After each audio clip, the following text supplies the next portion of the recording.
नीति आयोगाच्या बैठकीत राज्यातील नाशिक पुणे रेल्वे मार्ग, चिपळूण कराड, ठाणे मेट्रो अशा अनेक प्रकल्पांबाबत मुख्यमंत्री एकनाथ शिंदेंनी चर्चा केली। हे प्रकल्प वेळेत पूर्ण होण्यासाठी केंद्र सरकारने सहकार्य करण्याची विनंती मुख्यमंत्र्यांनी पंतप्रधान नरेंद्र मोदी यांच्याकडे केलेली आहे। कोकणात जाणारे पाणी दुष्काळग्रस्त मराठवाड्याकडे वळवणं तसेच नदीजोड प्रकल्पाला वेग देणं या महत्त्वाच्या विषयांसह दूध, कापूस, सोयाबीन, कांदा या संदर्भात शेतकऱ्यांच्या मागण्यांचा विचार करून त्यांना न्याय मिळावा अशी मागणी मुख्यमंत्री शिंदे यांनी नीति आयोगाच्या बैठकीत केलेली आहे।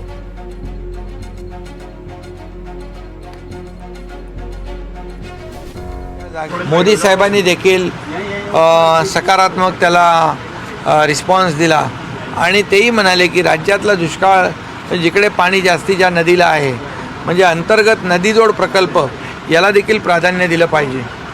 आणि आज आपल्याला राज्य पुढे न्यायचं असेल तर मोठ्या प्रमाणावर गुड गव्हर्नन्स असलं पाहिजे। उद्योगांना चालना देण्यासाठी त्यांना मोठ्या प्रमाणावर इन्सेंटिव्ह दिलं पाहिजे।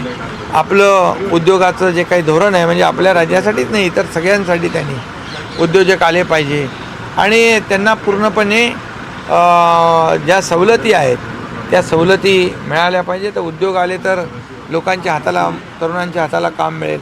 अशा प्रकारची एक सकारात्मक आजची नीति आयोगाची बैठक झाली।